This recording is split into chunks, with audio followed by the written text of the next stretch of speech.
This term was pretty interesting for me because I just switched from illustration to fine art and they're quite different, and I was working out how to make work that wasn't too a brief, was more self-directed, and figuring out who I was as an artist and what I wanted to make. So I started off with a self-portrait. I then moved on to doing some paintings of landscapes and nature.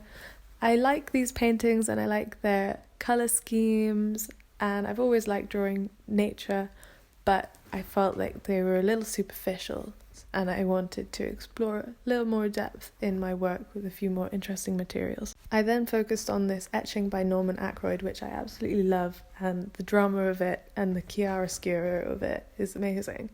And I responded to it by doing my own monoprint of the work, and then I wanted to explore using more sustainable materials, so I found some wool locally from my home in the Lake District and used that to do some felting with.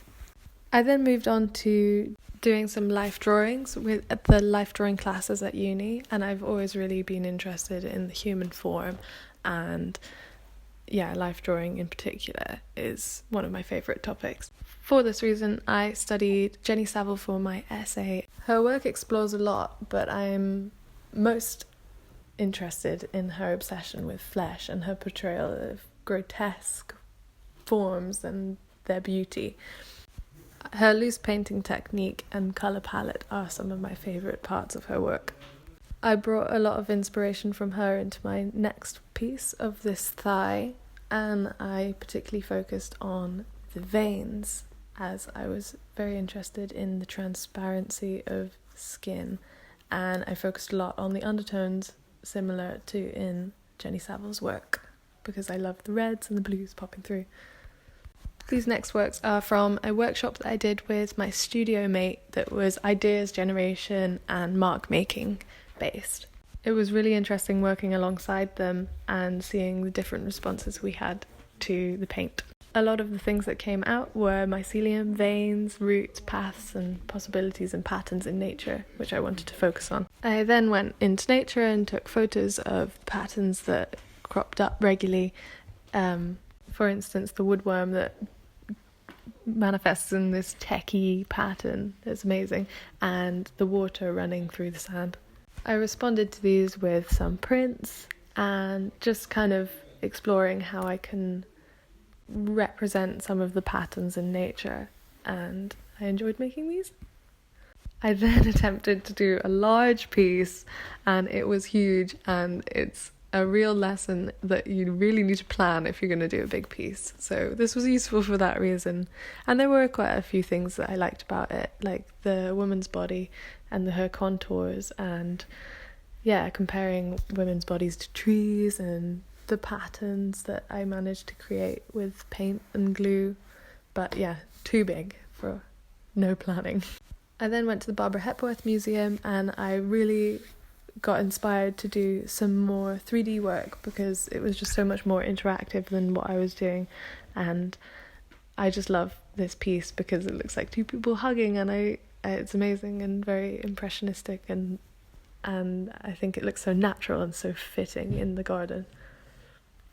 On the theme of trying to use natural materials, I went on walks and tried to create anything from whatever I could find. So these pebble towers are just a exercise in that. This is a piece done by Georgia Gendel, and I thought it was amazing because I thought it was so similar to Hepworth, but actually when you read the little caption next to it, it said that it was licked into shape by some cows. And I think it's amazing that form can come about so naturally or so intentionally by an artist with a chisel, and that really, it made me giggle, and it was very interesting to think about. I looked a lot at David Nash, and I particularly like his boulder because it seemed like a collaboration between the material and the artist. There was no intention for this boulder to go to these places, but nature took its path and it ended up in all sorts of positions. These circles, I used my body, my foot and my leg as a compass to draw a perfect circle, or as perfect as I could make it in the sand.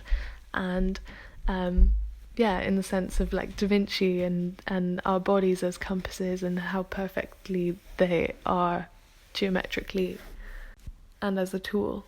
My friend said that it looked similar to the NASCAR lines in Peru, and so I looked quite a lot at those, and the mystery behind them was fascinating, and the human, or maybe not human, desire to make patterns on a huge scale interest me in particular. So I bought a rake and I started trying to mimic patterns in nature with that in the sand. The rake was a really interesting tool because it had equidistant teeth, so it created quite an interesting contour effect when you twisted it and turned it in the sand. The whole process was quite therapeutic, and it reminded me of Zen gardens. And a whole concept of the Zen garden is that they go around obstacles, and the nature dictates where the mark is made. So with that in mind, I started using the contours of the rocks as a bit more of a guide, and letting the rake run as I walked around, and just let it naturally fall and create patterns just like that. My final outcome was that of nature dictating where the artist's mark falls, and using the contours of the rocks to do that.